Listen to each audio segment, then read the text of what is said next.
My name is Walter Hartwell White. I live at 308 Negra Arroyo Lane, Albuquerque, New Mexico, 87104. This is my confession. If you're watching this tape, I'm probably dead. Murdered by my brother-in-law, Hank Schrader. Hank has been building a meth empire for over a year now and using me as his chemist. Shortly after my 50th birthday, Hank came to me with a rather shocking proposition. He asked that I use my chemistry knowledge to cook methamphetamine, which he would then sell using his connections in the drug world. Connections that he made through his career with the DEA. I was astounded. I always thought that Hank was a very moral man. And I was thrown, confused. But I was also particularly vulnerable at the time. Something he knew and took advantage of.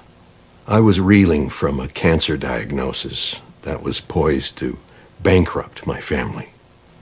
Hank took me on a ride-along and showed me just how much money even a small meth operation could make. And I was weak.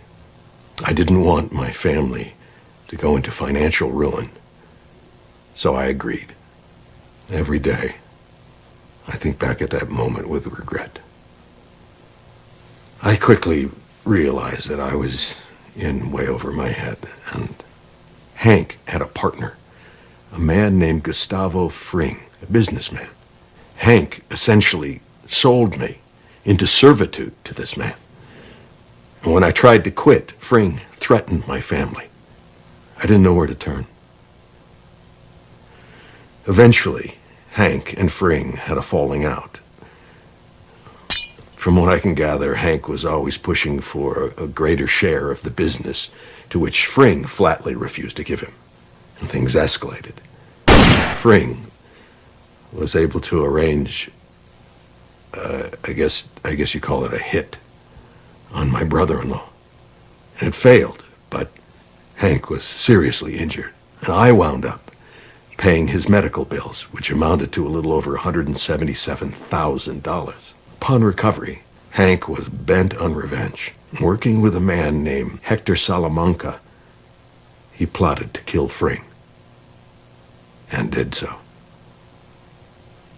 In fact, the bomb that he used was built by me, and he gave me no option in that.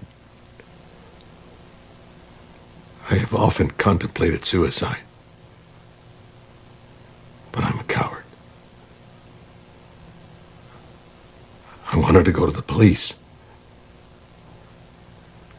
but I was frightened. Hank had risen in the ranks to become the head of the Albuquerque DEA. And about that time, to keep me in line, he took my children from me. For 3 months, he kept them. My wife, who up until that point had no idea of my criminal activities, was horrified to learn what I had done. Why Hank had taken our children. We were scared. I was in hell. I hated myself for what I had brought upon my family. Recently, I tried once again to quit, to end this nightmare. And in response, he gave me this.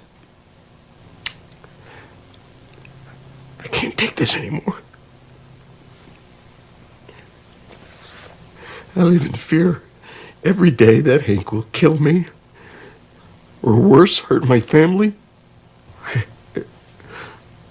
All I could think to do was to make this video and hope that the world will finally see this man for what he really is.